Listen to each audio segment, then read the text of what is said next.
Okay, Darla, did you hit the go live button? Yes, It ma'am. looks like she did. Yeah. Yeah. Sorry about that. I just wanted to double check. So, welcome.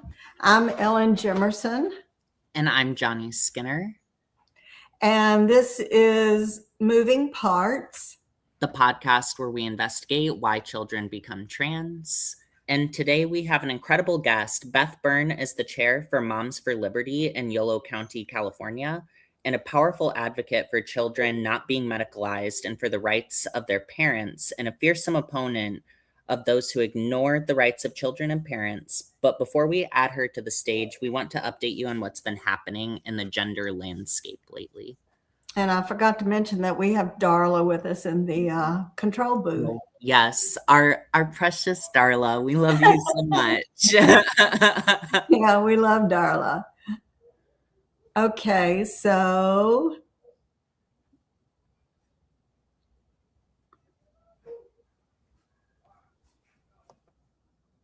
it's okay.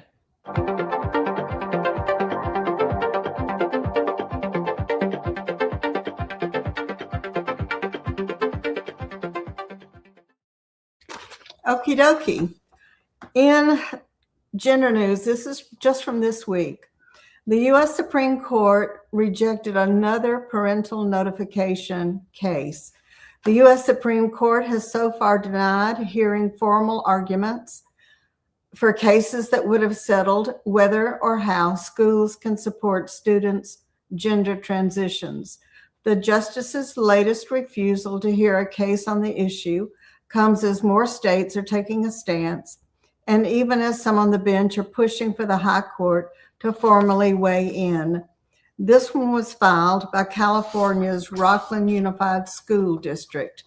The district filed a petition in April after the state's Public Employment Relations Board decided in 2025 that Rockland Unified's policy requiring parental notification of students' gender transitions violated state law.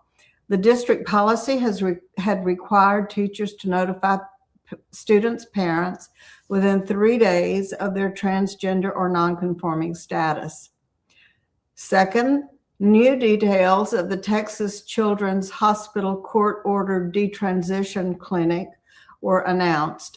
According to the Justice Department, the Houston-based hospital has agreed to pay more than $10 million in civil penalties and damages for allegedly falsely billing Medicaid and other insurance for these, quote, pediatric sex-rejecting procedures, end quote.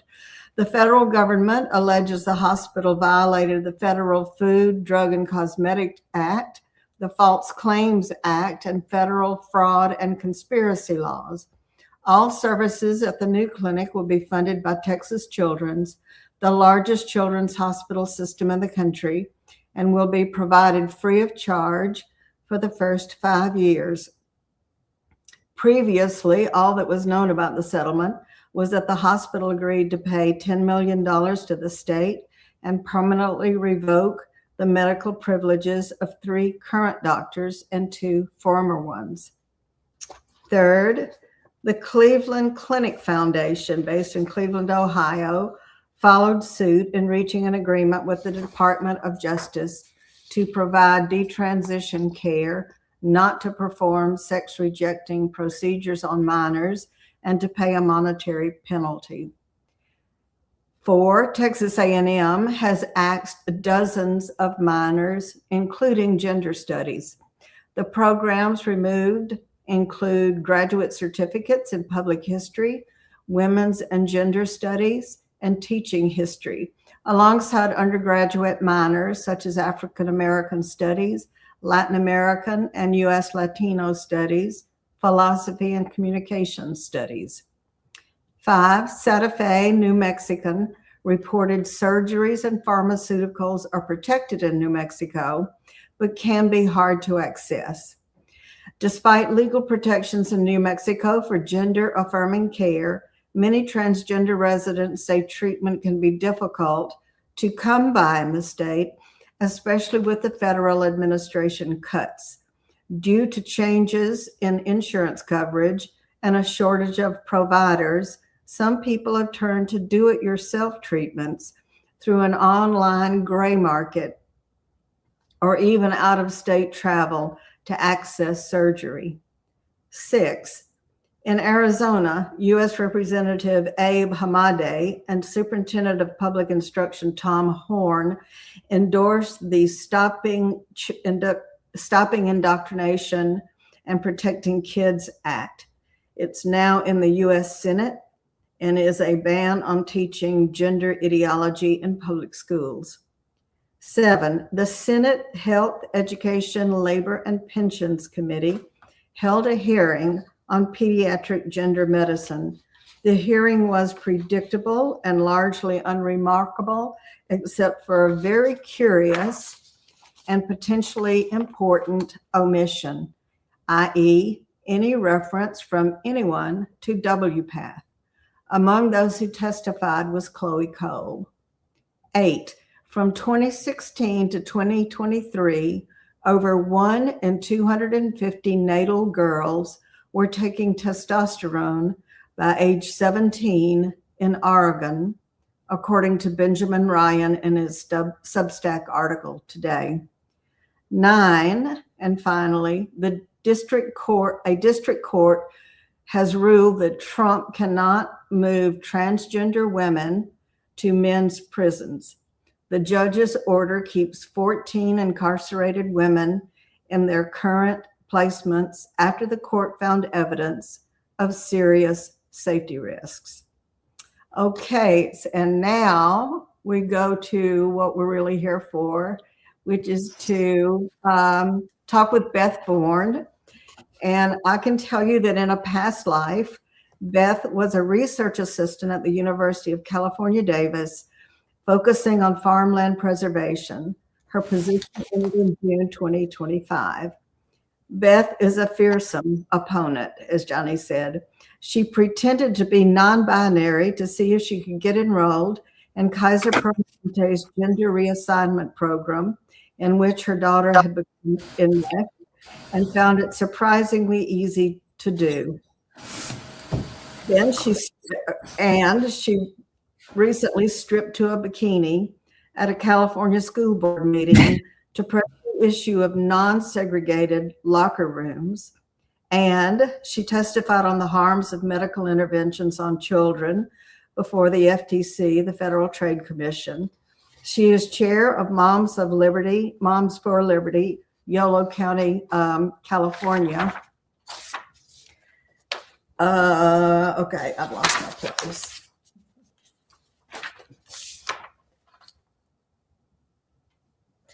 And she's been threatened so many times, including this delightful exchange that happened at the Democratic Convention in San Francisco when an employee at the University of California, San Francisco, said that she was going to track her down and fucking kill her. Mm-hmm. Now, if that were not bad enough, 2 days ago, she was literally assaulted in a public space and nobody did anything. And I'm not a lawyer, but in my estimation, when someone throws garbage at you and that garbage hits you, that is not just assault, that is battery. At any rate, Beth, we welcome you very, very gladly. We are excited to meet you. We appreciate you. We are here to listen. And you have the floor if you want it. Oh, sure. Yeah, I mean, I could just briefly talk about how I got into this or. Sure. Yeah. So, tell us how you got involved in this space. I know that you're a parent yourself that kind of like brought you into this. So just like tell us your story and like where it began and, we'll just take it from there. Sounds great. And I got to hear you talk, Johnny, at in Albuquerque at the GenSpec conference. And I think it was maybe my third one that I've been to. And you know, every year it gets better. And your talk this year was just so incredible. So thank you for being so public. So you know what it's like to be public, right? Yes, believe me. And I also understand what it's like to get threats and harassment as well. You know, it's an As do unfortunate, I. yeah, Yeah. it's an unfortunate part of this space. And you know, you handle it so bravely and brazenly. So And that's you why I'm just keep excited to going. have you here today. Keep going. Yeah, I think so. Either you recoil and you just say, I can't do this. I'm, you know, it's not good for my mental health, or you know, I can't function, or you just get tougher and stronger, and you know, you just keep going. And so I understand people that don't want to be very public because they have made it very hard for us. But so my story started in 2018 when my daughter, along with many of her classmates here in Davis, California, which is a blue city in a blue state. We have the big university here, UC Davis, and a lot of state employees live in Davis because we're so close to Sacramento, and our town's about 85% Democratic. So it was very easy to have this kind of this gender ideology or woke ideology kind of come into our community and sort of take over. And so you know, the public schools here were really promoting this idea, and I didn't realize it because you know, my daughter was the first kind of cohort that grew up, you know, learning about it in school and having classmates. But she and you know, maybe half of her theater group, a third of her choir group sort of came out as transgender around the same time in junior high school. And these girls were all very similar, you know, very gifted, intellectually very mature, but maybe socially immature, very creative, very sensitive, sympathetic type girls. Mostly it was girls in her group. And then, you know, when she got further into high school, I started to see a lot more boys coming from a different way. But in her group, yeah, it was these girls that were in the honors classes for the most part. And it became, you know, a special interest or a shared interest among their group of friends.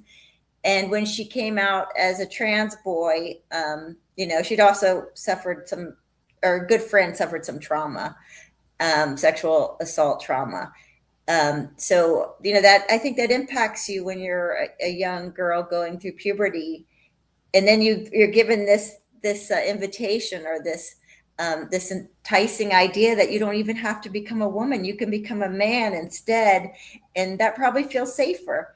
And you know, it's a lot easier in some ways because you know, I myself tend to want to be a tomboy. You know, there's a little bit less pressure sometimes, and so she started dressing like a boy and cut her hair.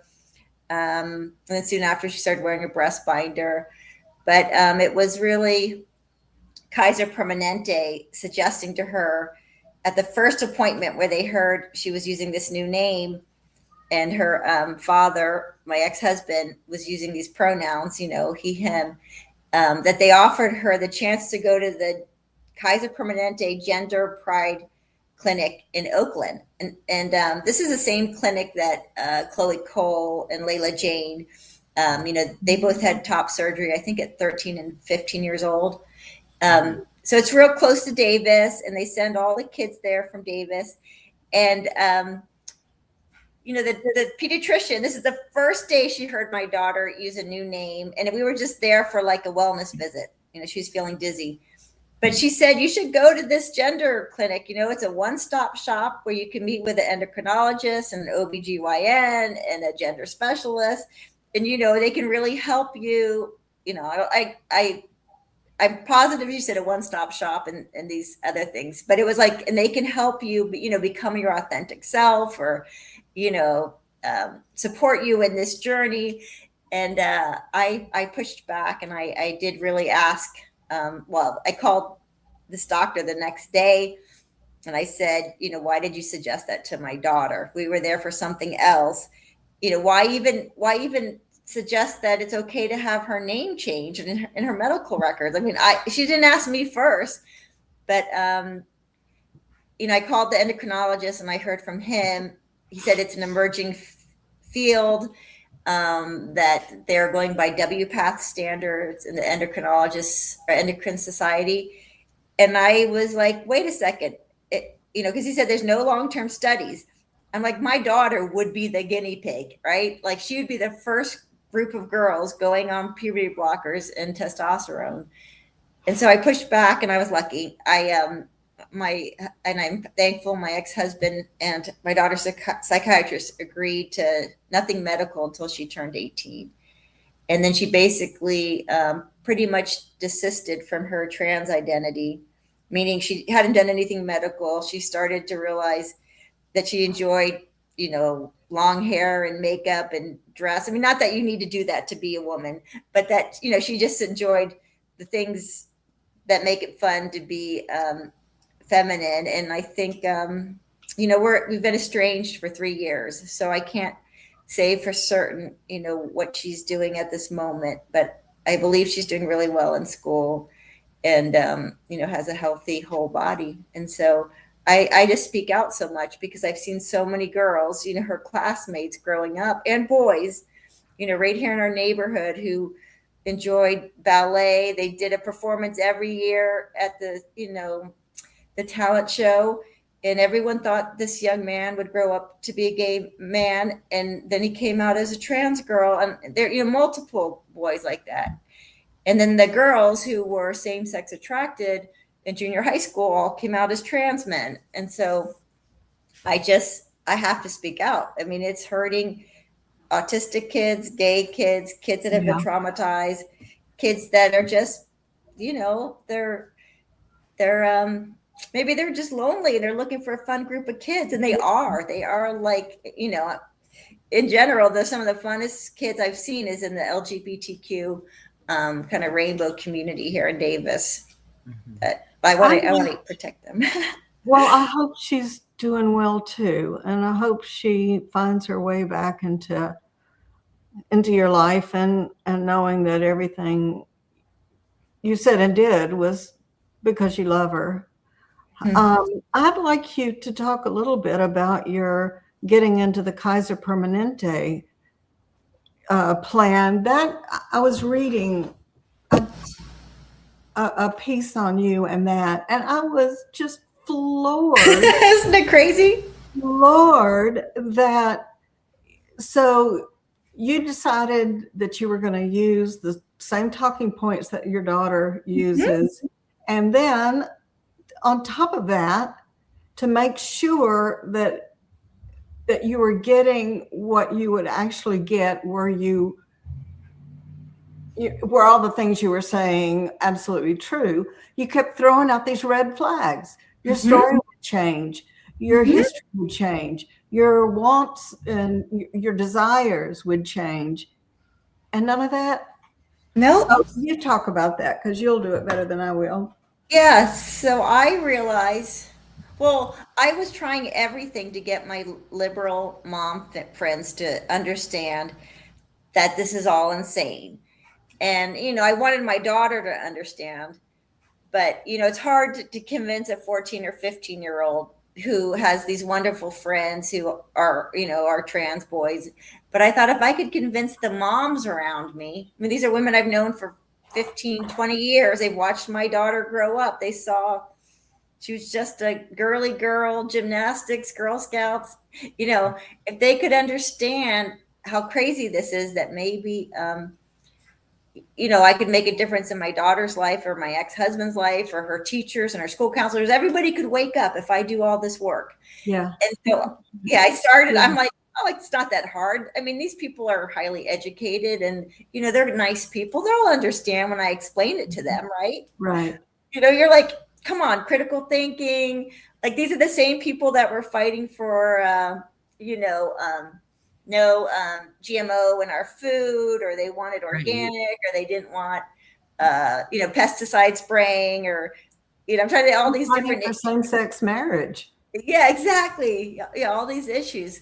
But so I started off with, I think, the girls' sports issue, maybe. Like, I held a couple events, brought in some big speakers. Actually, Riley Gaines came here to UC Davis. But the women weren't waking up to that. They were like, oh, it's just a few trans women and it's just sports. And, and then I would bring up the issue of prisons and men and women's prisons. Oh, that's not that big of a deal. It's just a few, women get raped by prison guards as well. And then so then I started showing them what was being taught in the schools, like the health curriculum. It was so insane, like these books. My daughter's AP biology book. They got new textbooks that basically said that there's this different kind of sex besides male and female. But nothing I could do would convince them. So I thought, well, look, what I'll do is I will go to my Kaiser doctor and I will get approved for top surgery.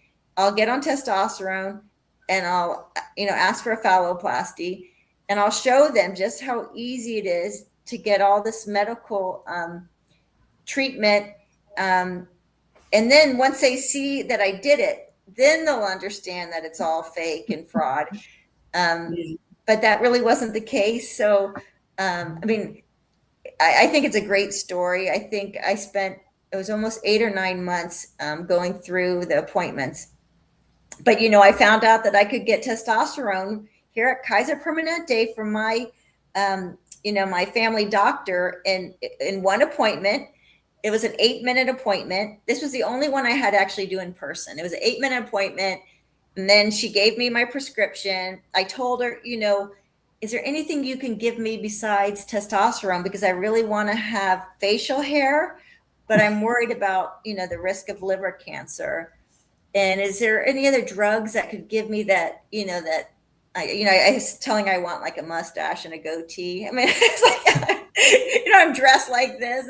And she's like, well, we can do this for you. And she actually said, when I said, how do you decide how much testosterone? Because she was talking about microdosing or more. And she said, it's really the Wild West out here. That's the word she used. It's really the Wild West.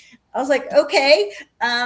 But you're going to give me this drug. It's off label, right? I mean, FDA hasn't approved testosterone for women. It even says it, and I don't have my pump here, but it was $5 copay. I stopped by at the pharmacy on my way out, picked up my testosterone pump, and it says, not to be used by women. And then when I had to do the blood test, and they gave me back my report to show what my testosterone level was. And they used a scale that's for men. So it showed my testosterone was like super low because, for a man, it's super low. Well, if you look on the women's chart, my testosterone is actually super high for a 55-year-old woman. And so, but they don't show you that. They show my testosterone level on a men's chart. So then they can say, oh, you're just super low. So it's all fraud, right? And so then but I got approved for the top surgery in 2 appointments. And I was, the first appointment is a mental health assessment. And that's why I mentioned all the red flags, mental health, illness in my family. I had eating disorder in college, which is true. Those are both true. And then I was also sexually assaulted growing up several times in Mexico City because I'm on the metro or the public bus. And that's just how young girls get treated, right? You get groped, grabbed. And so I said, could any of those things be the reason I want to become this non-binary person? Oh, no, don't worry about that. That eating disorders in the past or, that mental health, that's, we don't need to worry about that. And, and so then, so when I met with a surgeon, so this is like 3 weeks later, I meet with a surgeon. I stood right here in my kitchen, dining room, and she just had me lift up my shirt and, without a bra on. And she just wanted to look at my breast. And she's, asking me what kind of incision I want and what I want to do with my nipple grafts. But it's all over Zoom. I mean, it's like a, 15-minute appointment. And you don't have to ever go in person for top surgery. It's all done over Zoom. It's 2 appointments. And the surgeon's just looking mostly, I think, for your body. And she's like, oh, you're a perfect candidate. and she's like, what look are you going for? Something more masculine or more, what'd you say, like gender neutral? And yeah. And then they show you some Wow. and then they also have you join in on a call with all the other people that are interested in top surgery, and they bring in 3 people that have recently had top surgery to talk about, how wonderful their experience is. So it's really like a sales pitch, right? They're bringing in these past patients, young women who they look like they're really struggling mentally, but they're like, oh, I'm so happy I had, such a great care team. And, afterwards, I just was so excited to look in the mirror and, I feel like I'm my real self now. And, the call had like 50 women on it. And some of these, some of them that were actually were mothers with their daughters. So young teen girls on this call with the surgeon. The surgeon was Winnie Tong. He's actually a woman surgeon down in Southern California. Okay. But there's a couple surgeons in Kaiser who are actually men pretending to be women. And so I sometimes get it mixed up, but, so then I did go for the big, I went for the phalloplasty, and that was, again, just 2 appointments over Zoom. And I asked if they could make an exception instead of, waiting the typical 1 year on testosterone. I said, I just decided I don't want to be on the testosterone, and I want to have my top surgery and my phalloplasty done at the same time. So I just miss less work, and they agreed to it. They said, okay, we will make an exception. We talked to our team. So they approved my phalloplasty after it was like 4 or 5 months of me first telling my OBGYN that I think I'm non-binary. And and you don't even want to hear about how the nightmares I got thinking about a phalloplasty, because I had to, describe what kind I wanted. And then, oh my goodness. Yeah. Yeah.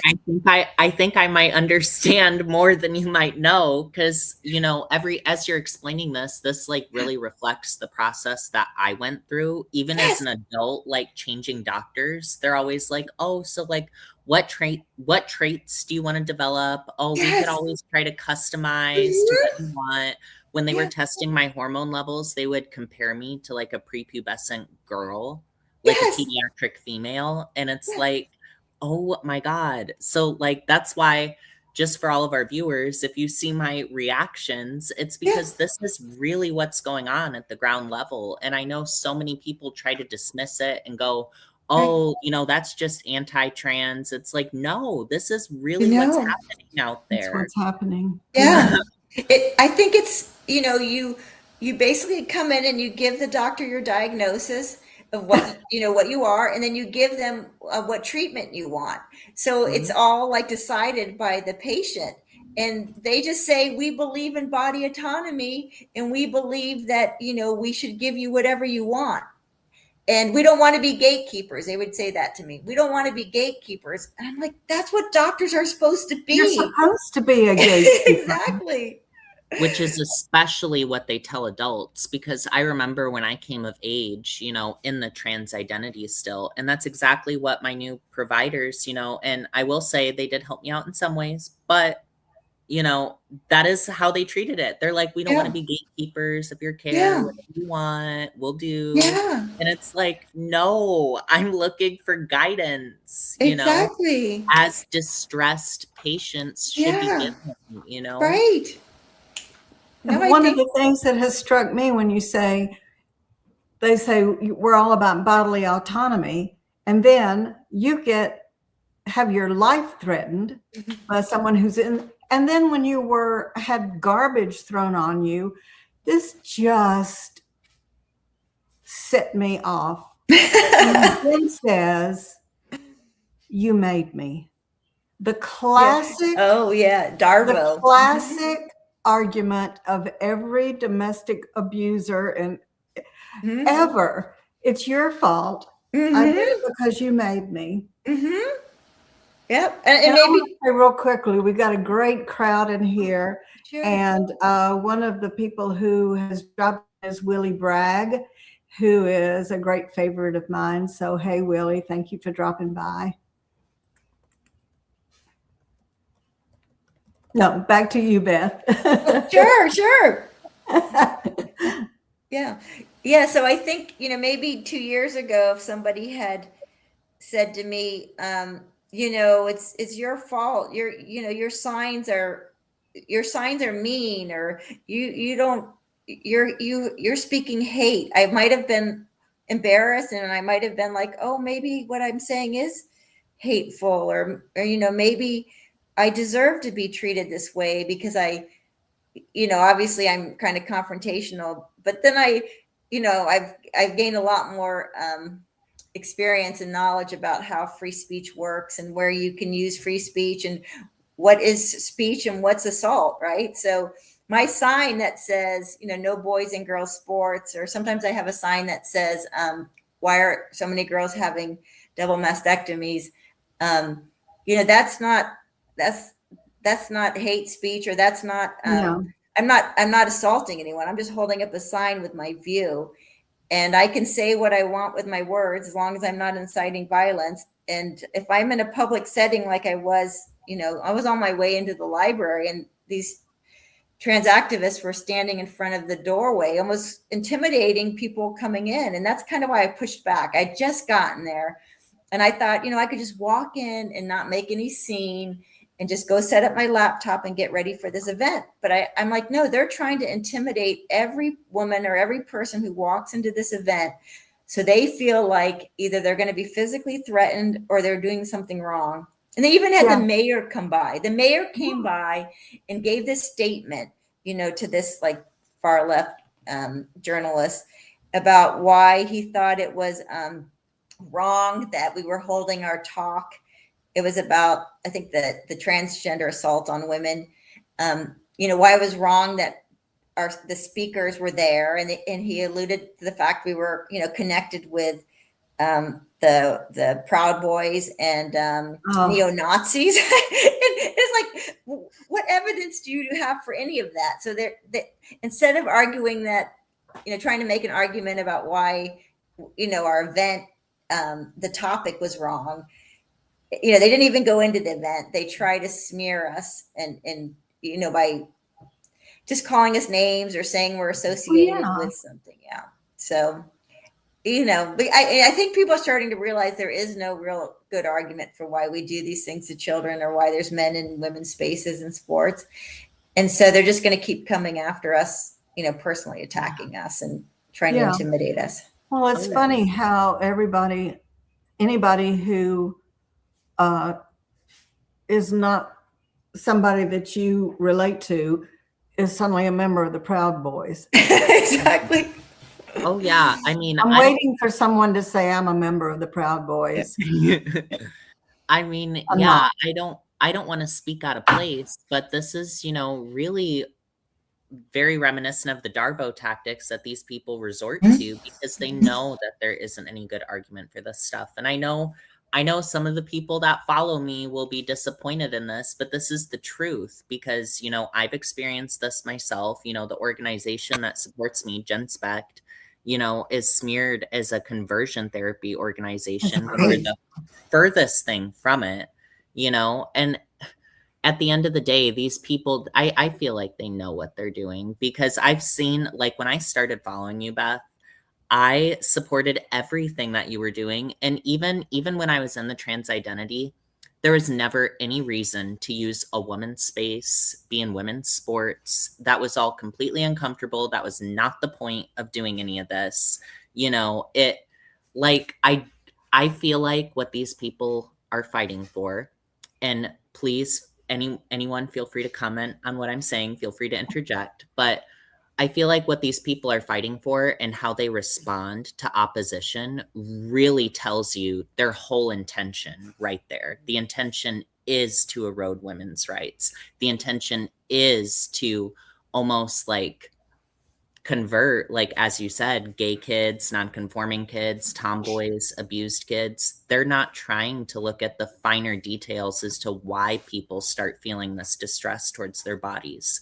Their whole point is to push people to identify with the very thing that supports their whole political movement.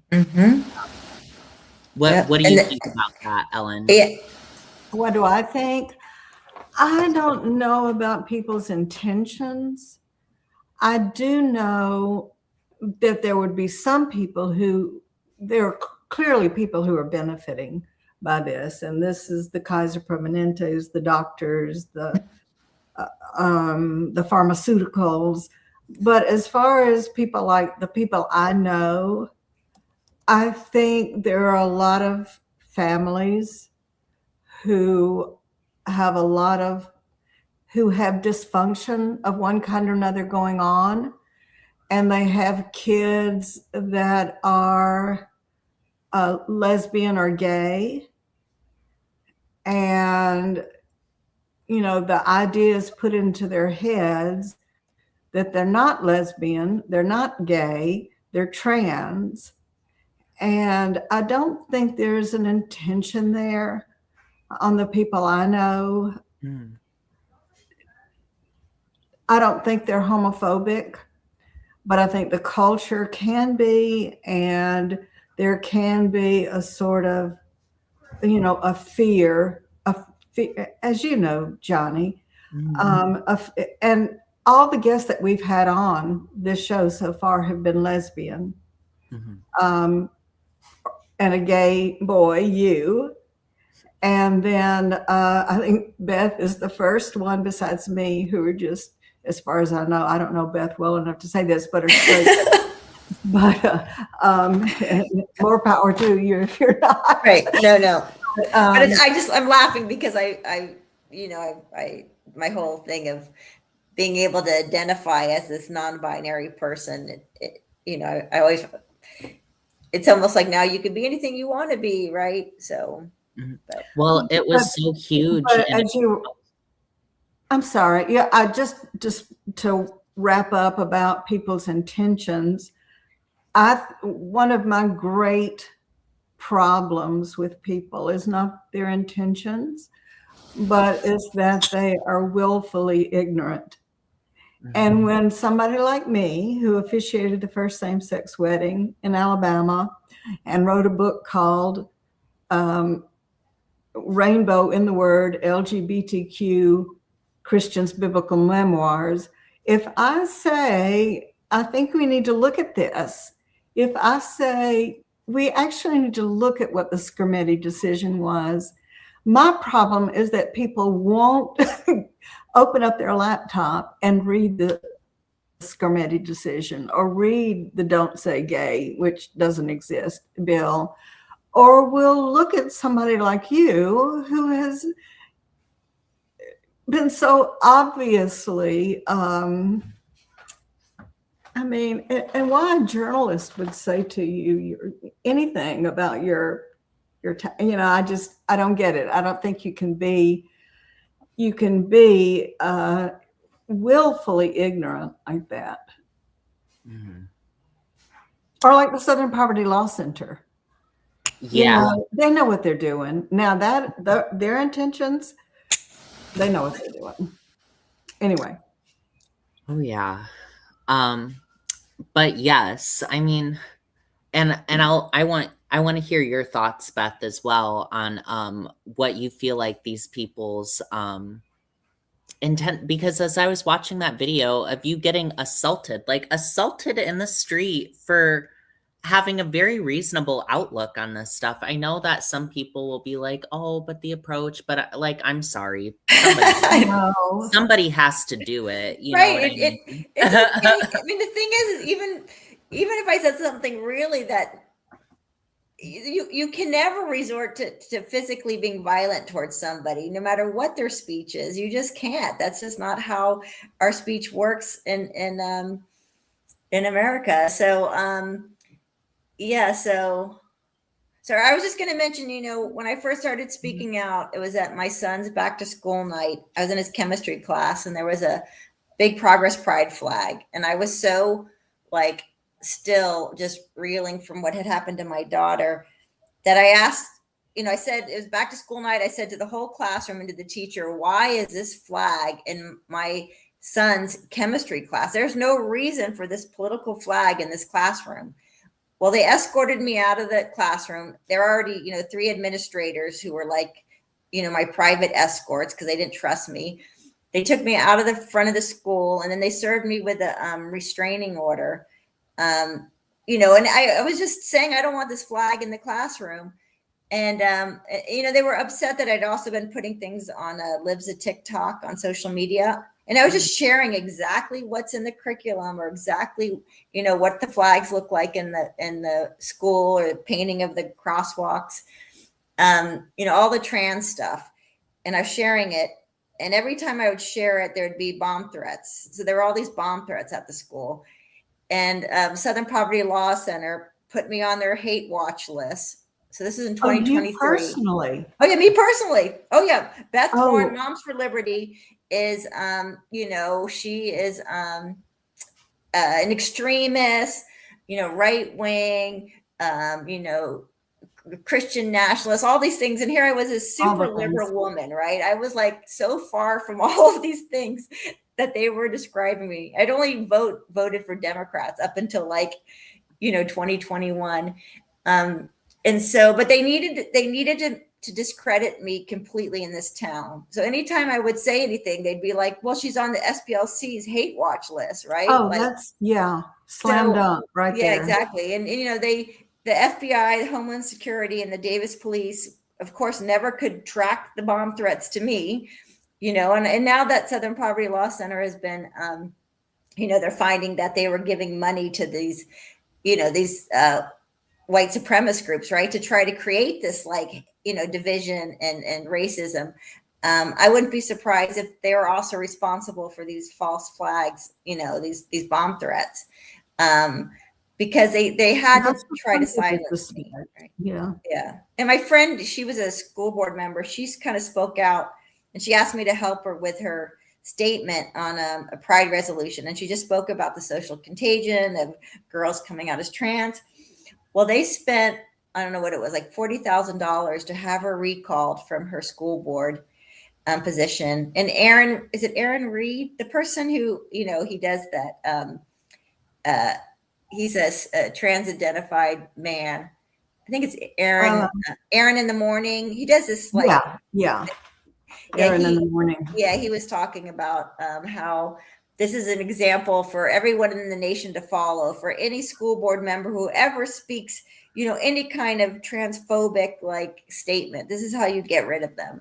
So I feel like, the two of us were trying to kind of wake people up, and what they do is they just come after you.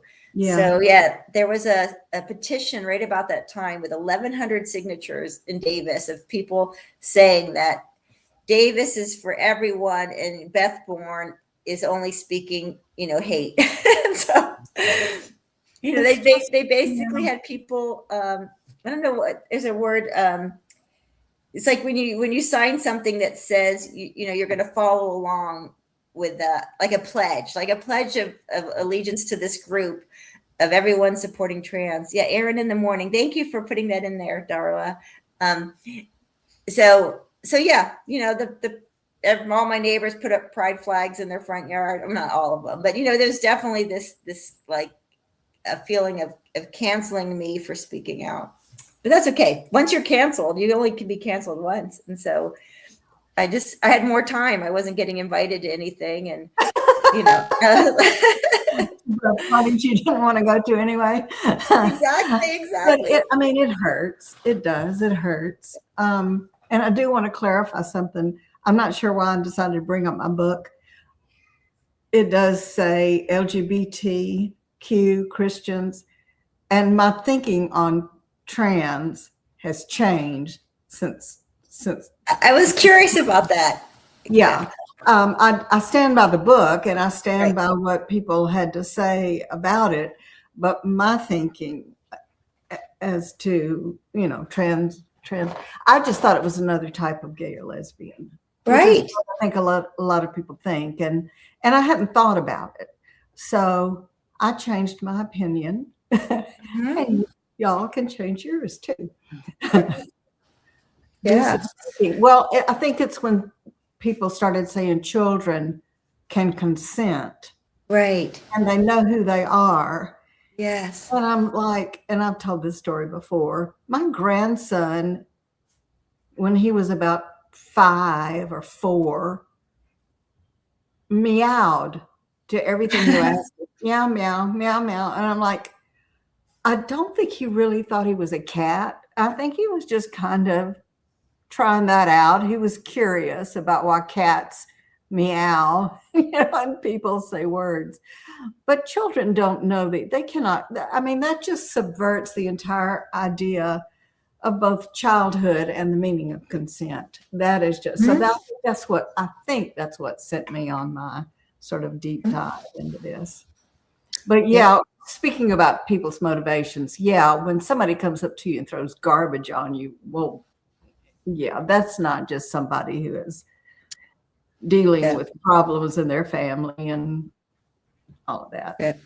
So, wait, Johnny, have you been canceled at all? Like, you're probably not working or like. Well, I am working, although I have had some difficulty as I've had activists, kind of figure out places that I've worked and have showed up. So I am, I split my time between my advocacy and then my work, and I do some remote work now, to try to avoid that, because that really is just an element in this space, when you start speaking out, even as someone who is a survivor who, and you've seen me speak, I am just the gentlest spirit in the world. And even still, I've had threats. I've had people show up to my work and want to know like my schedule and like, well, when will Johnny be here? What I mean?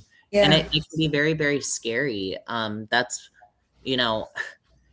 like in the past, I would have been like, well, I would like a more gentle approach because it's such a delicate subject. But, when people are coming at you and really trying to intimidate you to silence, it's really difficult to try to stay in that very gentle and neutral approach. So that's where, I also like the approach that you take, because someone's got to do it, and it just calls these people out right on the point. Like, what do you mean you want men and women's sports? Like, that's crazy. Like, you know what I mean? So as I'm listening along, it's just an incredible scandal we've all found ourselves in. And that's where I'm just so thankful for parents like yourself that have really taken a stand against this, because not everyone has the inner strength to be able to do that. And I'm wondering, do you have a good support system around you to like, do you have security when you go to these events? People were worried about me at Redwood City, but they could see that there were about 15 supporters of mine, like 20 feet away. I didn't tell them what I was going to do because I wasn't planning on doing it. I just, I'm like a moth to a flame. I just like, I'm going to go over there now when I see these trans activists. The more masks people have on their face, the more interested I am in talking to them. So there were people over there. And I actually didn't get, when I spoken at UC Davis or held my signs, that what we get, Charlie Kirk has come to speak and Riley Gaines, we get this Antifa that's really violent. And they dress a certain way, and they carry themselves a certain way. And I didn't get that sense from this Redwood City crowd. But I'm sure lots of people are probably right that I maybe took a little too much of a chance there. But then the police showed up, 5 police cars. So maybe there were like 6 or 7 police officers showed up a few minutes later, and then they escorted me into the event, and then later they escorted me to my car and made sure I got out of there safely. So they did a great job. We do have a question for you, Beth. But before I read off the question, I want to welcome my good friend Warren, who has a podcast that everyone needs to listen to, Extra Bulla. And it's Warren who talked me through setting up StreamYard. So he's a good friend to me and to us. So my The question comes from another very dear friend of mine, and he asked, does Beth believe that trans people exist at all? Does she believe that any children could know they are transgender? How can you support a child healthily and non-medically? So let's see. So I believe, just from my experience and watching my daughter fall into this, and all of these girls that are similar to her, that there is no transgender people. They learned about, in her classroom, they learned about Bruce Jenner becoming Caitlyn Jenner. And we know Bruce Jenner has said on national TV he got aroused wearing his daughter's underwear. And we know that Bruce Jenner was in a terrible car crash where he killed a woman. And then he came out soon after as Caitlyn Jenner. So I definitely think there's lots of adults who want to have a new identity, either because they get aroused by the idea of becoming a woman, or a lot of women who have been sexually assaulted who find becoming, a trans man, and it's very easy for a woman to, in some ways, to pass, because testosterone is so powerful. And when you see a woman with facial hair, even if her hands are real small and her hips are real wide, your mind says, oh, that must be a man. So they don't really pass, but like that first appearance.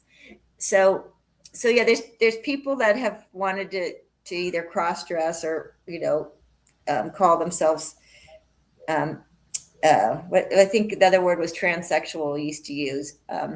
So of course those people exist, but this idea that we have gender identities or gender souls, or that any of this gender affirming care is in any way doing anything good for humans, is a terrible idea. So, I would say,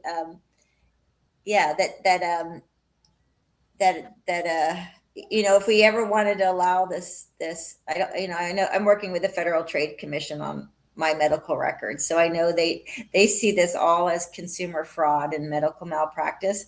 So maybe there'll be some place where in the world, you go have all these procedures done, but everybody knows it's plastic surgery, and everybody knows it's just like a tattoo or body piercing.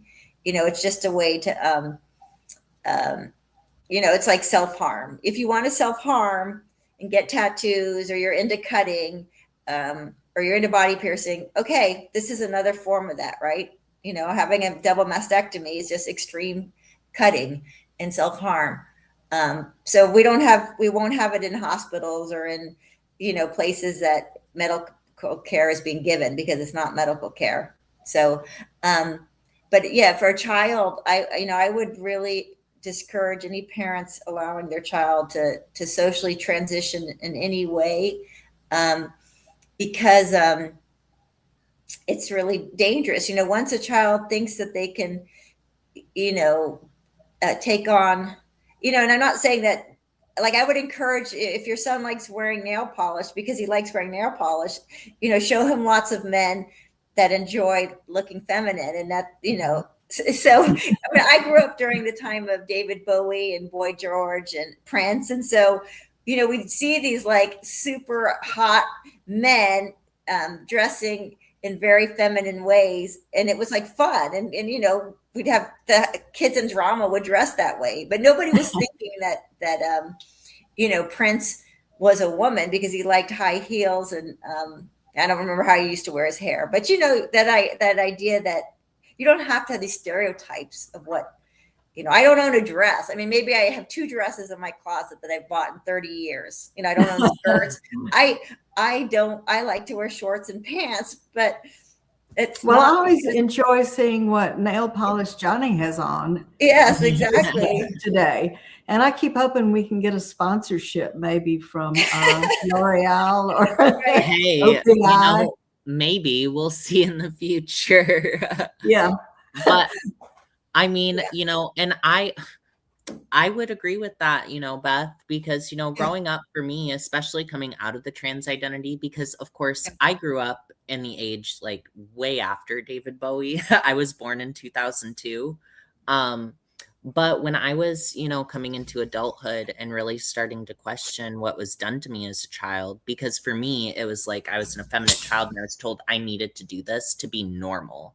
Imagine what that does to a kid. And then all you do is look at your physical features and your doctors are pointing out what you need changed. So then you're hyper focusing on this. And it, like you say, it really is, it's very reminiscent of the realm of plastic surgery because, I've unfortunately had consultations with plastic surgeons going through all of this, and it's exactly the same. They're pointing out different features that you need to get corrected. Imagine going through that as, someone with any kind of severe body issues. So really it's almost like this is an inversion of healthcare, and that's coming from somebody that went through it, that was this like trans kid, and being able to grow up and see people like old clips of David Bowie being like, these aren't girl shoes, they're shoes, silly. And things like that really opened my mind up to, oh, wait, you don't have to abide by these stereotypes to be accepted as a man or a woman. Right. I mean, And then for Johnny, I want to say to my friend who posed these questions, Johnny was told by a gay therapist that he was so effeminate. well, gay endocrinologist. An endocrinologist, that he was so effeminate that he would never fit into any gay society. And so back to how can you support a child healthily and non-medically, I want to encourage everyone to think and to maybe be in some way be able to bring up to their kids that maybe they're just good old-fashioned gay boy or good old plain vanilla lesbian girl, and to wait it out and don't just, I think Beth said this, I think people are beginning to realize that it's not a good idea to encourage them to socially transition or do those kinds of things. But just, maybe to, I don't know, talk more about what it means to be gay or lesbian, before it gets to be an issue. I don't know. I'm past that.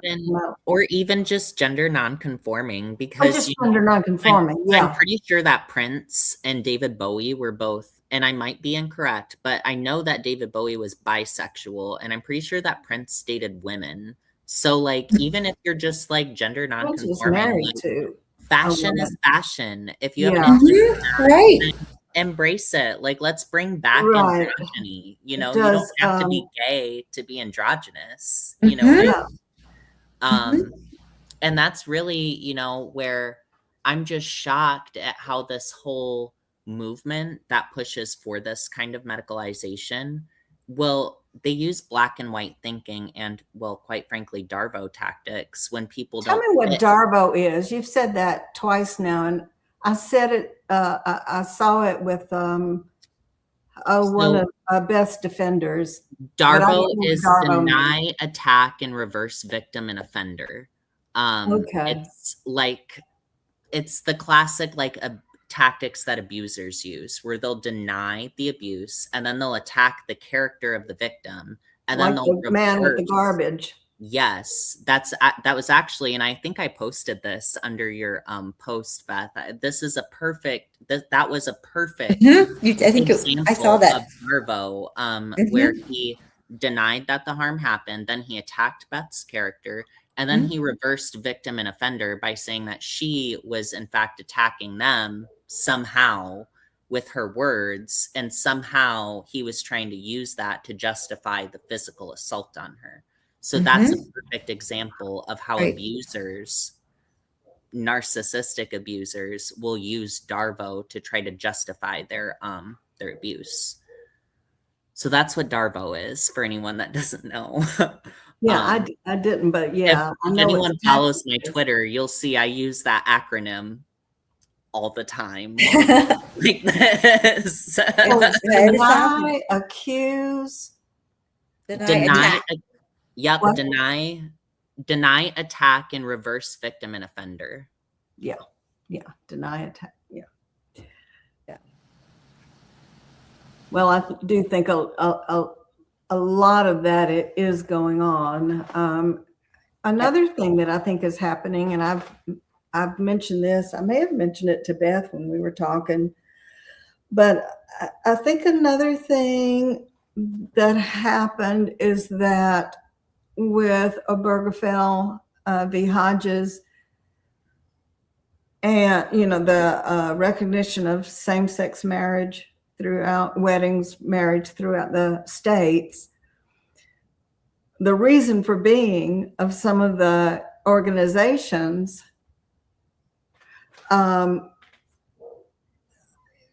so for that, the reason for being went away with the funding. Right. And so something else had to come along to replace it.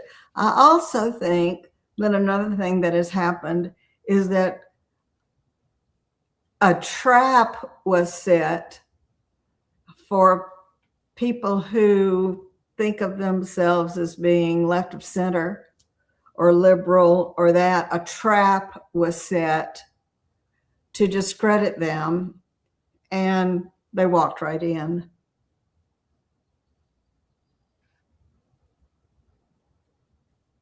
I don't know. What do you think about that, Beth?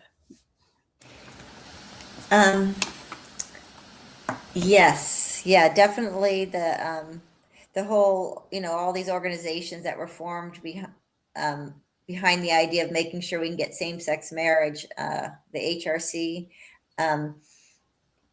these very powerful organizations. And then when same-sex marriage passed so easily, then they had all this capital or this infrastructure in place, and they needed a new civil rights issue to take on. And so they took on the trans people. And then they brought in children as a way to say there must really be these trans adults because we have to have trans children. And then, the medical establishment. But sorry, I was going back to the idea, I think that the question about how do you help a child who feels like they're transgender?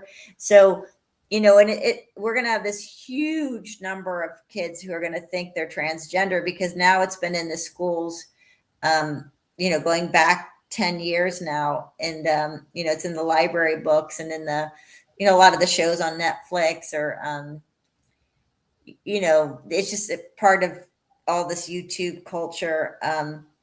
So what I would do to kind of help your child be safe from it is let them know that, yes, you're going to hear a lot about these transgender people, but you have to know and, have this conversation really young with your child that we have science and we have two sexes, or you could do it from a religious perspective, but you could just as easily do it, completely agnostic.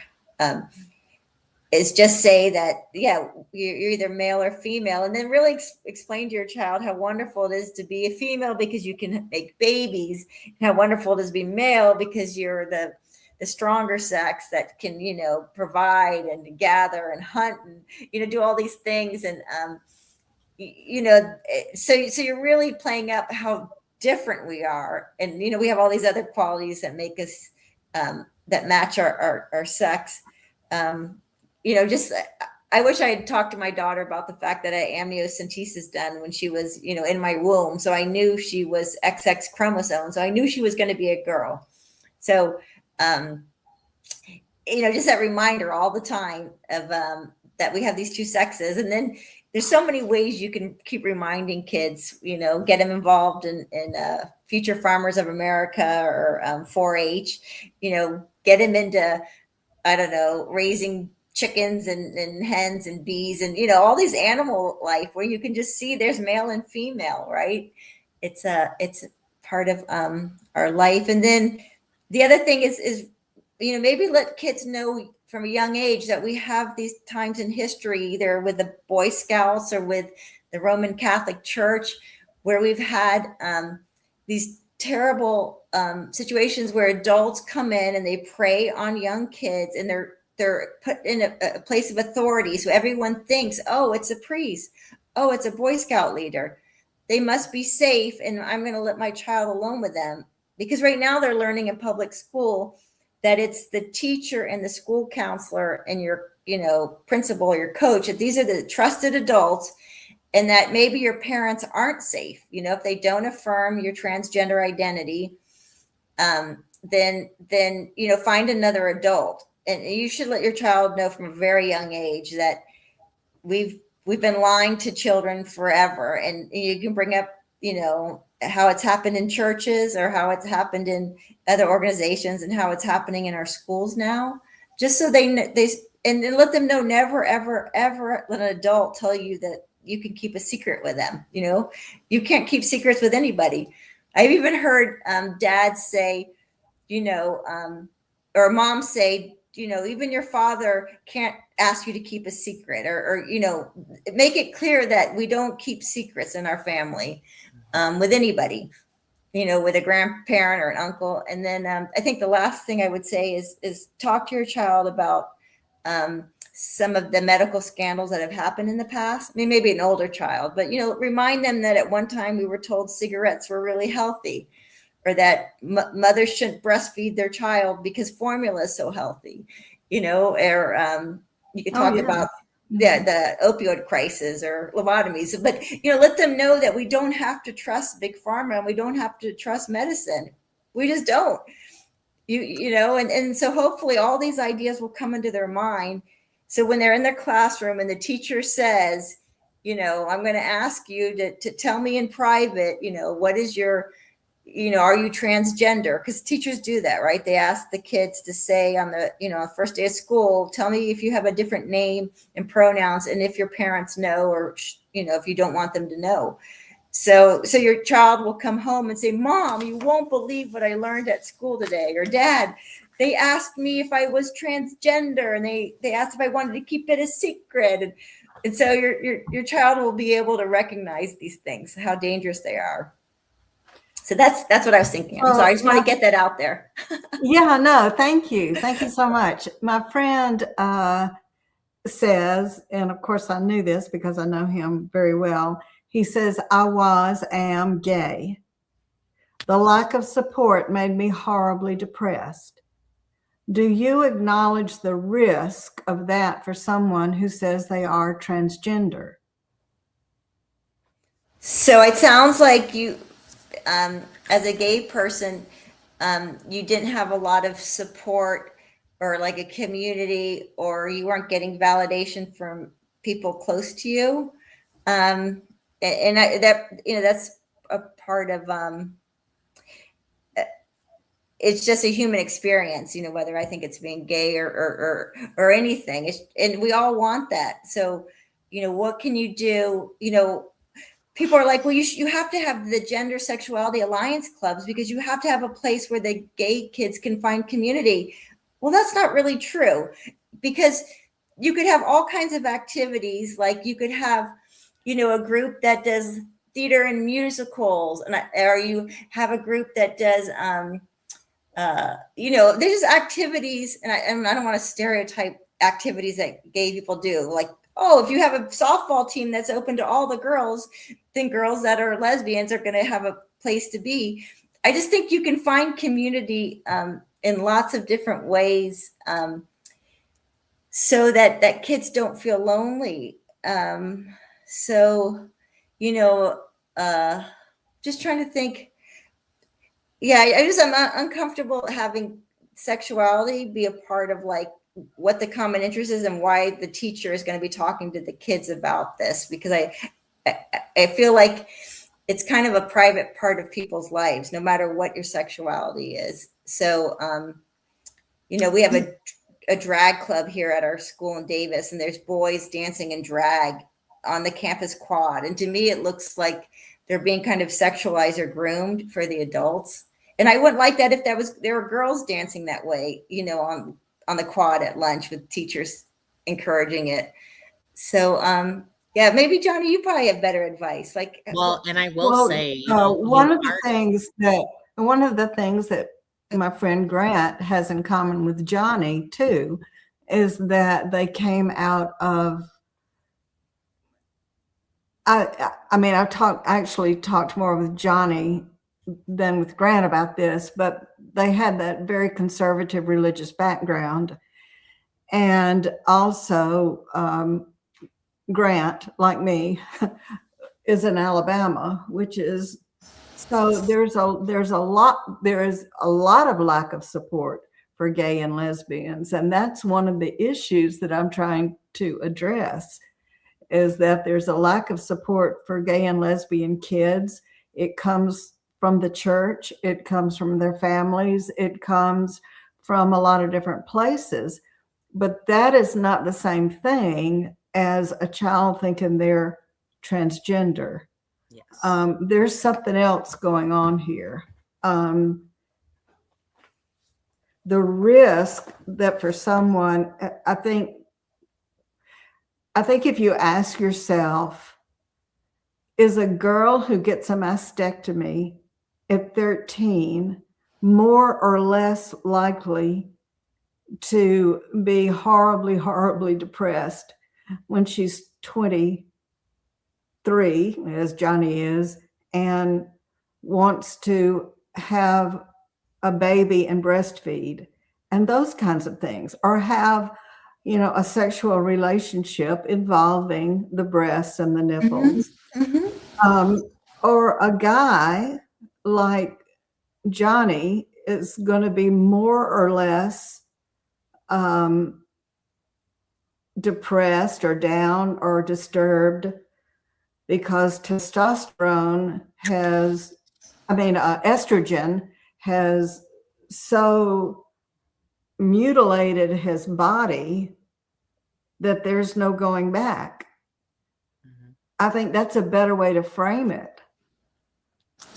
You know, I mean, people were struggling for a long time being closeted when they were gay and lesbian, and that has been a big issue with the people we've interviewed.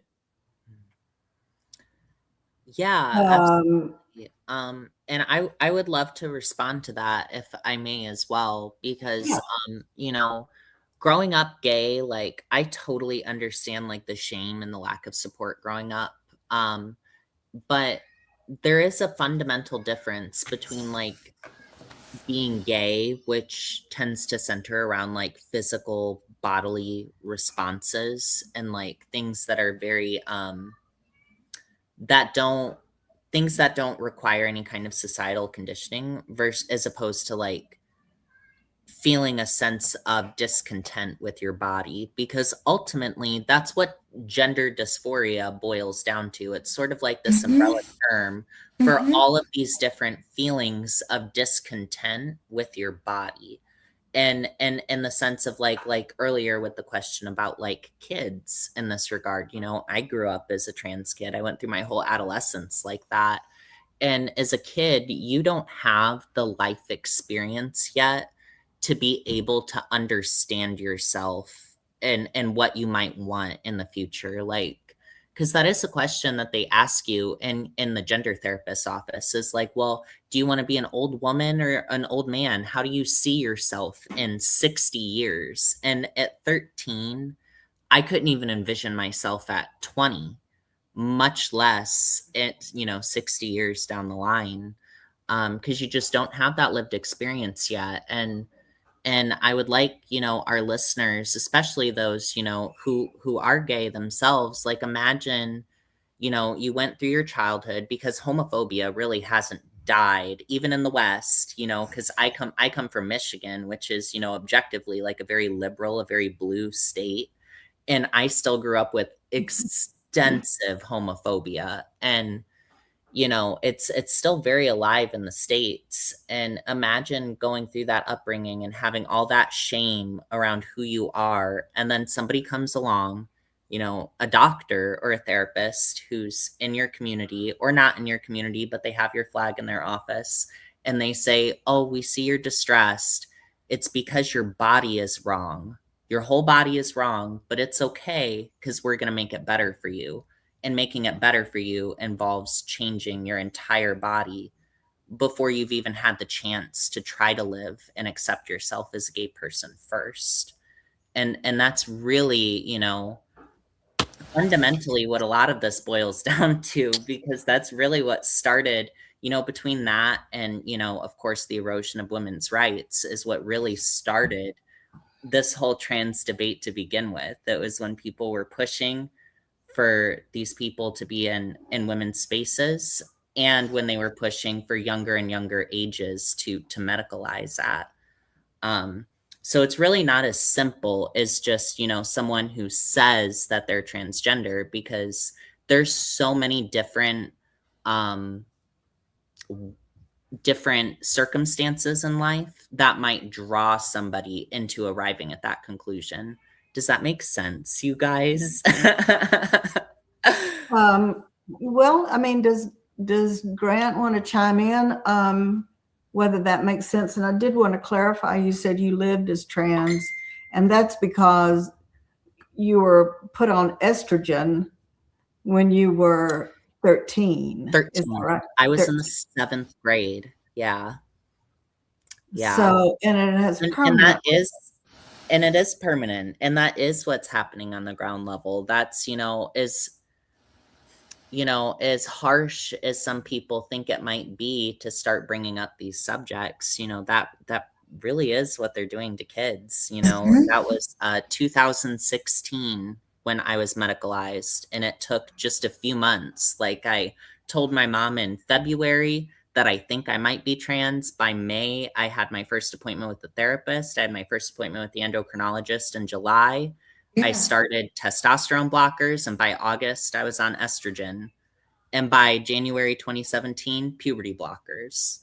It's that fast. And then they were already talking about surgery, like full facial reconstructive surgery to a minor. This really is what's happening out there. And that's just the male experience. Even from the experience of like the girls, like when I was in high school, a lot of my friends were female. A lot of them fell into a trans identity for a while because, they're maturing. And then, men can be very creepy towards girls when they start maturing. And girls, no lie. Yeah. And they don't want that attention. So then they fall into this because it's presented as a way of, oh, well, you can avoid all of that.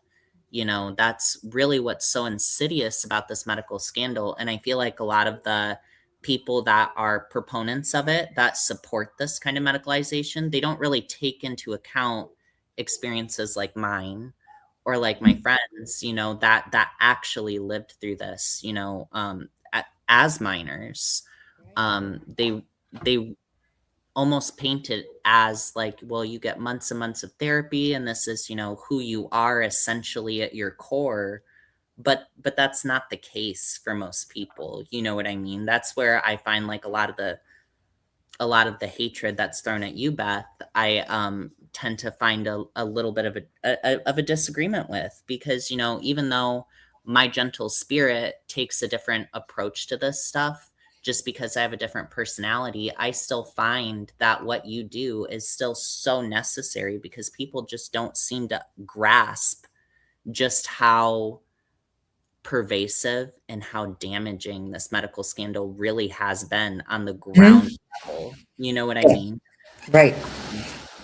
And people will say to me, well, you were like yelling, or you were confrontational. And I'm like, I'm just surprised I didn't burn down the whole school. Like, what they do or what they're telling kids, or, the way children have been harmed by what, like I kind of realize, I kind of think those of us that are speaking out, we're doing a really good job of, staying, restrained and not doing anything. I would never do anything violent or but you know what I mean? Like, it's really, it's crazy that these dads know that their daughters are having to change in front of boys at their, junior high school locker room here in Davis.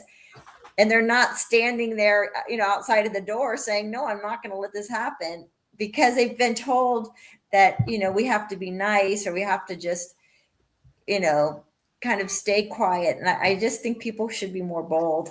So Yeah.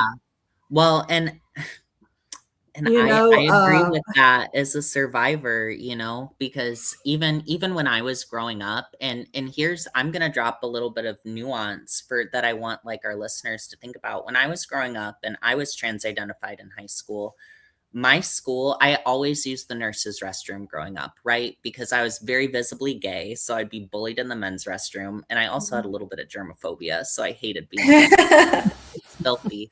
So I always used the nurse's restroom, and they stopped giving me the key to it. So I would see other students let into it, but I wasn't allowed in there because the school wanted me in the women's locker room. But that made me uncomfortable because anyone who is genuinely suffering from an uncomfortability with their body will not want to go into a space where A, they're going to stand out, and B, if anyone, actually cares about the best for those around them. So like for me, a lot of my friends were female. I don't want to make them uncomfortable. I don't want to just make other people uncomfortable going into that space. It would make me uncomfortable. It made them uncomfortable. It didn't make any sense to me. Right. And nobody in my high school had stood by me in that.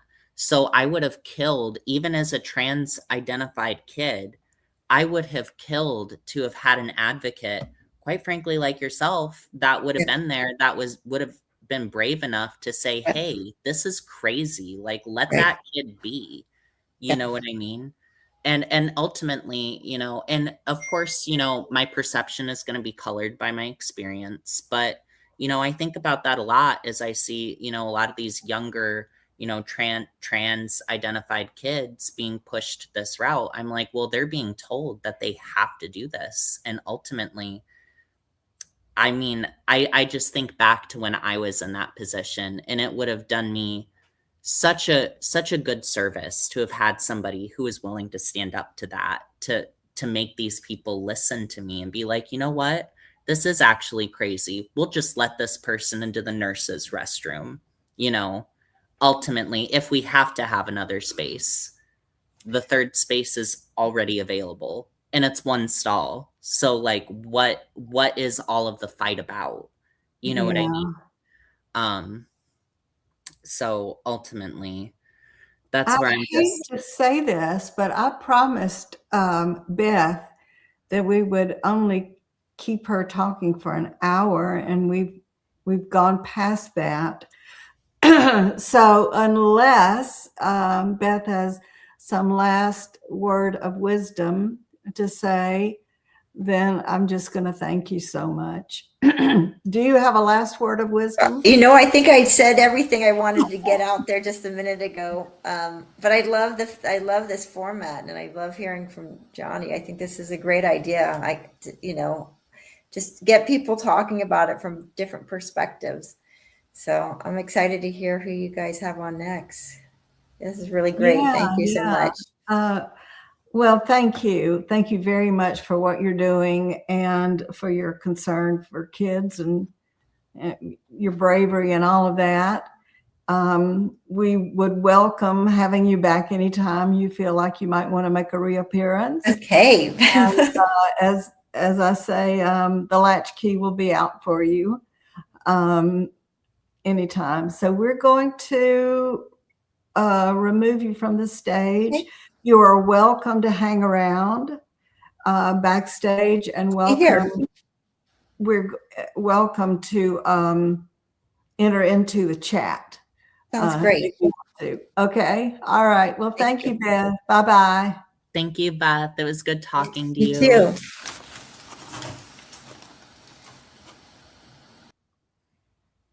Okay. So, oh, she's just what a brave woman. I mean, honestly. Yeah, she's remarkable. I can't believe people will say, anyway, so this is the part of the show where Johnny and I are going to sort of debrief and, what thoughts have come up to us. Grant did say, to be clear, from my view, I take issue with minors being medically transitioned. I have more to say, but it's chopped. Chat characters are limited. I don't know what that means. But It anyway. means that the characters that he can type, it limits them. So, and it includes spaces in that. So it means he can't put all of his thoughts out there before it limits the amount of text he's able. Is that what he means by chopped? Yeah. The characters are Okay. chopped. So if he types his full thoughts out, it won't let him post all of that, essentially. Yeah. So what do you think, Johnny? Well, I'm sure you could tell from when we had Beth in the recording room with us. I'm a supporter of Beth's. I know that some people who follow me might be, critical of that, and they're right to have their opinions. Like I said earlier, we all arrive at our own perceptions through our own lived experiences. And for me, since, going through this, quite frankly, medical scandal at a young age, it was not beneficial for me. So I see, when I see Beth out there advocating, all that I see from my perspective is, man, I wish I had someone like that who was able to advocate for me and my mom when I was going through all of this. I know some people might criticize the approach, but sometimes a direct approach is necessary. I understand that some people might have their own reservations on that, and they are, of course, totally welcome to have those opinions. But for me, I would have killed to have somebody that was that direct and that passionate about this issue when I was in school and I was fighting for just fair treatment. Like, I wanted to be able to use the nurse's restroom. I didn't want to be a burden on anyone. I didn't want to be in a space where I stood out. That just always felt inherently strange to me, that people would want to push me in those spaces. And by those spaces, I mean opposite sex spaces. Like, for me, it would have been female changing rooms, female locker rooms. It didn't feel comfortable to me because I was struggling with a body dysphoria. I was uncomfortable with my physical embodiment, and I wouldn't want to be in a situation that would put more emphasis on that. And that's just speaking from my perspective. Of course, there was also the concern of, well, it makes other people uncomfortable too. So why would I do that? You know what I mean? Yeah. So that to me is why I am a supporter of Beth as she's out here advocating, because she is a staunch advocate for single sex spaces, and that is necessary in today's world, because so many of these kids that are caught up in this are being told that they have to use those spaces and that it is socially acceptable, and like, if they feel weird about it, then they're being made to feel like that's them, or that there's something wrong with them feeling weird about it, because that's how my school tried to make me feel. Well, if you feel strange about it, then that just means you're having weird thoughts. And it's like, no, I don't want to be in that space because it's wrong. But that's just from my perspective. And of course, like I said earlier, my perspective is, colored and shaped by my experiences.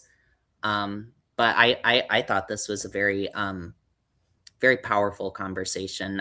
Like I said, I'm a supporter of Beth. I like what she's doing out there. She has a very strong approach. It's not the approach I would be able to take because I'm such a gentle soul. But like I said, quite frankly, somebody's got to do it. And, she's at least direct in her approach and what she thinks. And if you disagree, then you can disagree and have that conversation with her. And she's open to that conversation. And And I think, like, as with a lot of the people that we've talked to or talked about, she's portrayed, if you Google her name, she's portrayed as being like the stripping for the school board. Well, she took off a sweater, and I guess whatever the shorts or whatever she had on the bottom, she had on a bikini underneath. She did not take it all off at the school board meeting, but that's what the headlines say. And those kinds of things, you get this impression from her that she's just this fire breather, or from what you see of her, that she's sort of a fire breather. But you can see from her demeanor and hear that she's a very sweet, very likable, very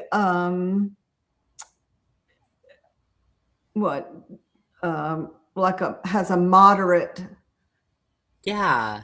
She's open to conversation. She's open to conversation, and she's not calling anybody any names, and she's not scary, and she's not dangerous. She just speaks, what we like to say, speaks truth to power. Yeah, ultimately. And like I said earlier, we need somebody who does that, because and here's the thing, even if you disagree, it's really important that we have these voices out there to bring nuance to the table. Because even though if you're all the way over here on the, spectrum of this conversation, and you support, if you're all the way this way and you support like trans women and women's sports and in women's locker rooms and children transitioning, and you view Beth as all the way on the opposite side, it's important that we at least hear out your opposition to understand where they're coming from, because ultimately that's how we arrive at the truth. It's as great of people as everyone feels like they are, ultimately, like I said earlier, your perspective is going to be shaped by your experiences, and ultimately the objective truth is always going to be somewhere in between. There's your truth, and then there's the truth. You know what I mean? Yeah. So it's really important to be able to hear out these voices, even if they bother you, to just understand where they're coming from. And who knows? You might find things that you agree on. You might find some things like, oh, wow, I really didn't think about that before, because I was just thinking about it from my perspective. Yeah. You know what I mean? So that's where, I love that we're able to have these open-ended conversations with people, because it's so, so imperative with how controversial and politicized of a topic this has become for us to have these conversations. Because at the end of the day, these are all human rights issues. They should not be made into this like culture war, battle that it's really become. And I don't see a lot of people, there are some people on the opposition. I did an interview lately with someone who is absolutely lovely, who might disagree with a lot of the things that we talked about today. But there isn't a lot of people out there willing to have those conversations on the other side of this issue. So I really appreciate that Beth was willing to come on and talk to us today and go over everything. Yeah. And, I just feel for her with her daughter, situation with her daughter. That's just, nobody should have to go through that, And I want to highlight something that was said in our private chat. Darla said if she were a man, she would be received differently. And, well, yeah, that is a good point. I mean, I just want to say, when men are, I've even noticed this myself, when men are much more outspoken in this way, especially in a much more direct way, people don't find as much of an issue with it. But because Beth is a woman, people will just dismiss her as a TERF, and they won't actually listen to what Beth is trying to say. they just resort to accusations and violence, like we said earlier with the Darbo tactics. It's deny, And attack. the man with the garbage. I mean, does he go up to other men? Does the woman who grabbed the sign out of her hands? I want to be do very that to a careful with man? what I say, but let me tell you, and this is my opinion, as someone who knows how men are socially with each other, I don't think that these people would go up and act like that to a man, because men are much more, they're bigger and stronger, and Have trying to a be careful with greater what I fight say, but reflex. the way that those people were treating her in that clip recently where she was assaulted, if they did that to a man, they would have gotten punched. Yeah. Yeah. Like 1,000%. Like I feel like Beth handled that situation very, very well for what it became because of those people's behavior ultimately. And I think I get in trouble with a lot of people because I'm a woman who doesn't ask permission to say what she has to say. And it just gets all over people. Yeah. I think. I mean, so yeah, I definitely think that's a part of what, even when, as with Beth, it comes from other women, like the woman at the Democratic convention. I'm going to hunt you down and effing kill you. Yeah. I don't think she would have gone up to, a man and gotten in his face. I mean, maybe she would have, but I'm suspicious of that. Maybe it would take a very brave, very overconfident person to do that. I mean, it takes that in general to be able to make those kinds of threats to people. And ultimately, that's what we face in this world, just speaking out against the scandal. Beth is a parent that has, skin in this game. That's how she got looped into this. I am a survivor, a child survivor of this. And even still, like, threats get hurled my way frequently by various activists in this space. And that goes back to what we were saying earlier, although it's smart, and I would also hesitate to, I guess, label people's intentions, because ultimately at the end of the day, I'm not a mind reader. But when people jump to Darvo tactics and it's deny, attack, and then they reverse victim and offender, and if that doesn't work, then they resort to death threats or threats of harm. To me, that really says all of their intentions right there. There are two ways to read people's intentions. You can read them through their words, of course, if they tell you head on, and also through their actions. And just from observing, like in that video of her being assaulted, just from observing the actions of that old man that was trying to gaslight her and the person that attacked her, I can see with my eyes plain as day that these people do not have good intentions. And if they don't have good intentions, No. or it's just a random person on the street, who's to say that they have good intentions for the people that they claim to be advocating for?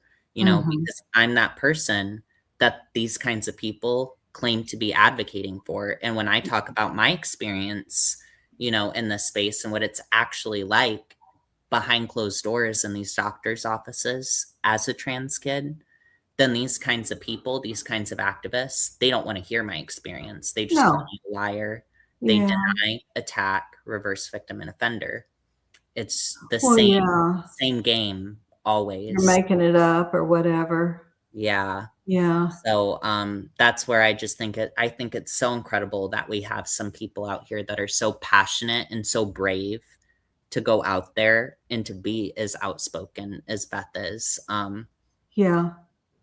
I agree. Yeah, we need her, and we need people like her, because it's just not right.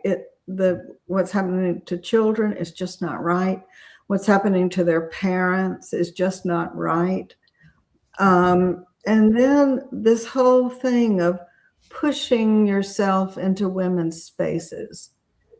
I mean, it just surprises me that more women who think of themselves as being feminists are not offended by that.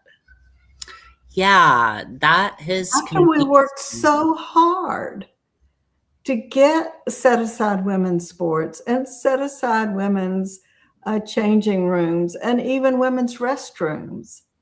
Yeah. Women didn't always have a private restroom to go to.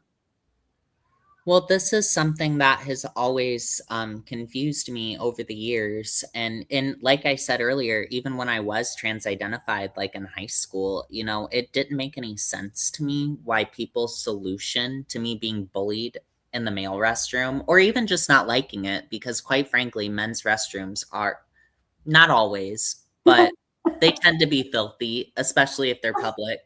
But my aversion to that, or wanting to avoid bullying, it always confused me why my school, and quite frankly, as it seems society's solution right now, was to put me in women's restrooms or locker rooms. That never made any sense to me.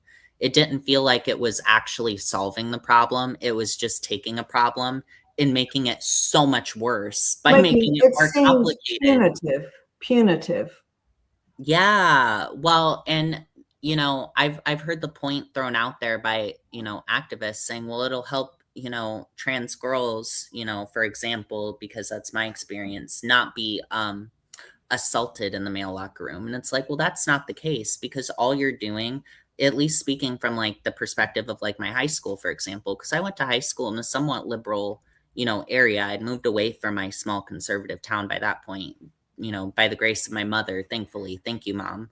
But in this area, when it got around that the staff was trying to put me in the female locker room, all that did was make the bullying so much worse. Of course, because, people that don't know me are like, you're putting these girls at risk. And, even for the people that know me, they are putting these girls at risk, because even if all of these girls knew me and knew I wasn't a danger, and I know I'm not a danger, it still opens the door, it cracks the door for others to then have access to that space. So it really doesn't matter at the end of the day. This is why we separated women's spaces from men's all those years ago. Because, if you make one exception, well, now the door is open. And just the idea, as you said, of making someone uncomfortable. And that's one thing that I think we as girls and as women, we experience that from boys and men regularly, is, just acting silly, being stupid as a boy, but other things as, just to make you uncomfortable. Mm-hmm. Yeah.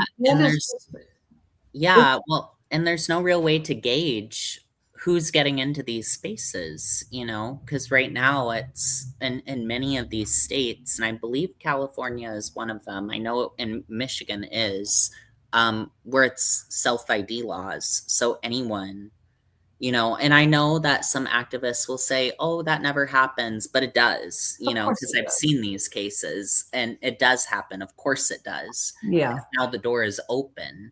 So really what is to stop somebody from just saying, oh, I'm a trans woman, and then having access to those spaces? I know some people roll their eyes at that and think that that's ridiculous, but unfortunately it is happening. And by denying that it's happening, you're not actually helping, that side of the movement. If we are to look at it from that perspective at all you're doing is opening the door to more harm for everybody. Yeah.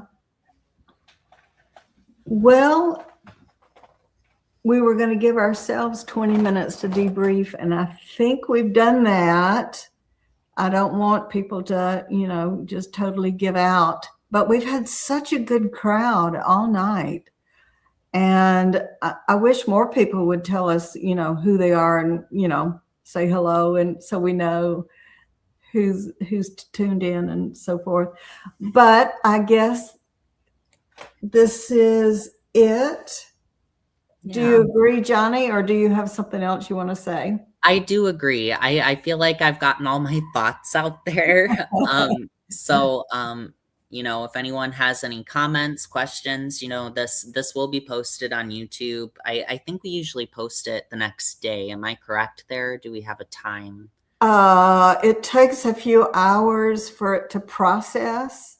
Yeah. And then typically I move it from live to video. Okay. So I have to get there and do that too. Whenever it's on YouTube, you guys, anyone that has any thoughts, you're more than welcome to comment. I usually read the comments. So if you have like any questions or anything, you know, we'll see it. I might respond if I have the time. Well, yeah, I try to respond also to comments and questions, and I'm really grateful for my friend chiming in and for Willie and Warren stopping by. So I guess that's it. We'll talk again, and something may happen next week. Who knows? Yeah. Okay. All right. Perfect. Have a good night. Good night. Bye-bye. Bye. Thank you, Darla.